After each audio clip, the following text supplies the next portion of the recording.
Pozo Azul is an immense cave network. It extends at this point in time to 3.3 or 3.4 kilometres, and there's no telling how far it may ultimately reach. It could well be longer than the Deux de Colly in the south of France, which presently rates as the longest cave dive in Europe. We understand the cave goes up at the end, but we don't really know what happens because we don't have an accurate description. So we hope the cave will surface, but we don't know what we expect to find. It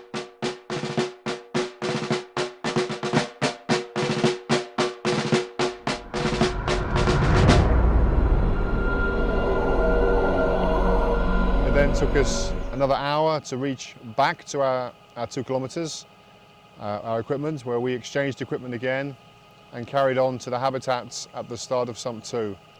The way back was very long. It was very, very long, yes. I was cold. I had a little minor leak in my glove, so one hand was very, very cold. When we get back to the slope at the start of sump 2, we had 8 hours of decompression. That was 4 hours in the water roughly and 4 hours in the habitat.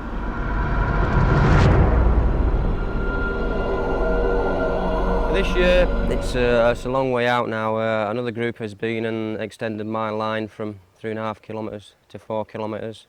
So basically the limiting factor at the moment is the scrubber, the size of the scrubber on the rebreather, because we're into 10 hours or more of diving, and the KISS rebreather I'm using supposedly has only 5 hours on it. So I've built a bigger stack, a bigger scrubber stack, which hopefully will give me 12 hours of diving.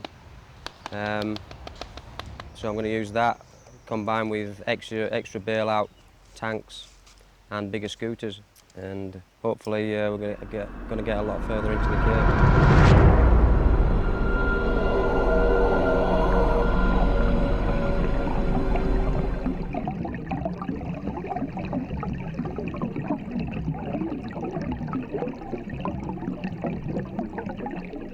It's quite good to be in a habitat because obviously you can get the top half of your body in the air and it's quite warm. You can eat food, you can get your body into a different position that it has been in the water. Normally you're in the same position in the water all the time, so it's quite, makes your muscles ache, but in the habitat you can move about.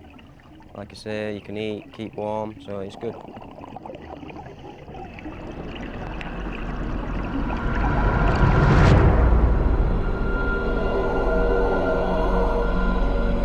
My big aquazepp used to belong to Olivier Isler, who was famous for doing these really long dives in the Deux de Colly in France.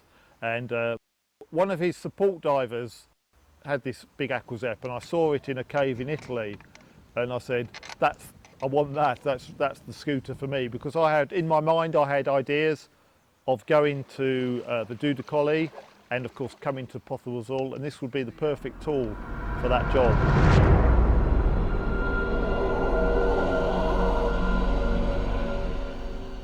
The comeback seemed to, or the journey back seemed to take forever. On the way there, I was focused on what I was going to do, make my way to the surface and think about how I was going to explore further. But coming back, it just seemed to take a long time.